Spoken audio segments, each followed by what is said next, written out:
ទីនេះ Newsbox ព័ត៌មានពិតទាន់ហេតុការណ៍សម្រាប់លោកអ្នក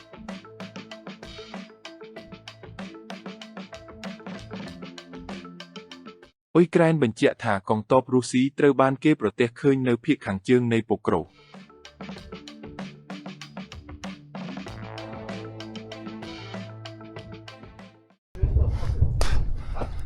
Сколько вас? Сколько вас? Сколько вас? Вы ВСУшники? ប្រភពពី Q Independent ថ្ងៃទី18 ខែវិច្ឆិកាឆ្នាំ2025 កងទ័ពរុស្ស៊ីត្រូវបានគេប្រទះឃើញនៅខាងក្រៅជីក្រុងភាគខាងជើងនៃប៉ូក្រូវក្នុងតំបន់ Donetsk យោធាអ៊ុយក្រែនបានរាយការណ៍ខណៈដែលការប្រយុទ្ធគ្នាយ៉ាងខ្លាំងក្លាដើម្បីទីក្រុងនេះកំពុងបន្ត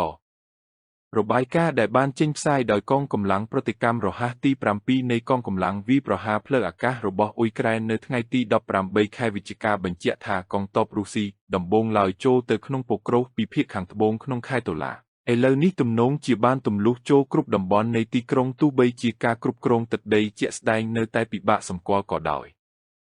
ការបង្ហោះនោះបានសរសេរថាទាហានថ្មើរជើងសត្រូវជាច្រើនអ្នកបានព្យាយាមទម្លុះចូលនិងទទួលបានទីតាំងឈរជើងនៅកសិដ្ឋានមួយសត្រូវបានកំទេច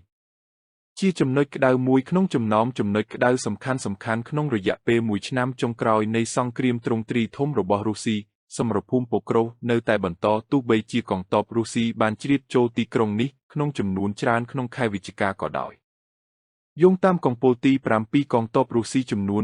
314នាក់ត្រូវបានលុបចោលនៅក្នុងនិងជុំវិញប៉ូក្រូវក្នុងខែវិច្ឆិកាហើយ71នាក់ទៀតបានរងរបួសក្រៅពីការប៉ុនប៉ងរបស់ពួកគេដើម្បីលុកលុយតំបន់ទីក្រុងប៉ូក្រូវកងកម្លាំងរុស្ស៊ីកំពុងបន្តកិច្ចខិតខំប្រឹងប្រែងដើម្បីប្រតិបត្តិការឡោមព័ទ្ធជុំវិញទីក្រុងជិតខាងមានណូរ៉ាតជាកន្លែងដែលកងពលតូចអ៊ុយក្រែនបានទប់ទល់ទោះបីជាផ្លូវភស្តុភាររបស់ពួកគេត្រូវបានរារាំងដោយការឈានទៅមុខរបស់រុស្ស៊ីនៅលើដីនិងការគ្រប់គ្រងរបស់យន្តហោះគ្មានមនុស្សបើកនៅលើមេឃក៏ដោយ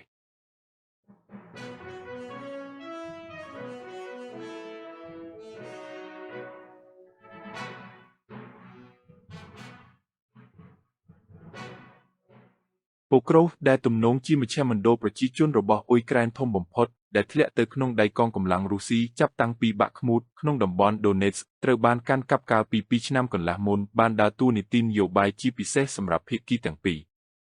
ក្នុងរយៈពេលប៉ុន្មានថ្ងៃថ្មីនេះកងកម្លាំងរុស្ស៊ីបានបង្កើនកិច្ចខិតខំប្រឹងប្រែងបន្ថែមទៀតដើម្បីបញ្ចប់ការដណ្ដើមយកទីក្រុងដែលត្រូវបានបំផ្លាញដោយសង្ឃឹមថានឹងរលទៅមុខហួសពីប៉ូក្រូវនិងដណ្ដើមយកទីក្រុងហ៊ីរីស៊ីននេះបើយោងតាមកំពូលទី7បើទោះបីជាមានការគំរាមកំហែងនៃការឡោមព័ទ្ធជុំវិញទីក្រុងមានណូរ៉ាតក៏ដោយទីក្រុងគៀវបានបង្កើនកិច្ចខិតខំប្រឹងប្រែងទ្វេដងដើម្បីជំរុញការការពារទីក្រុងប៉ូក្រូវដោយប្រធានាធិបតី Volodymyr Zelensky បានទៅទស្សនាតំបន់នោះដោយផ្ទាល់នៅក្នុងខែវិច្ឆិកានេះ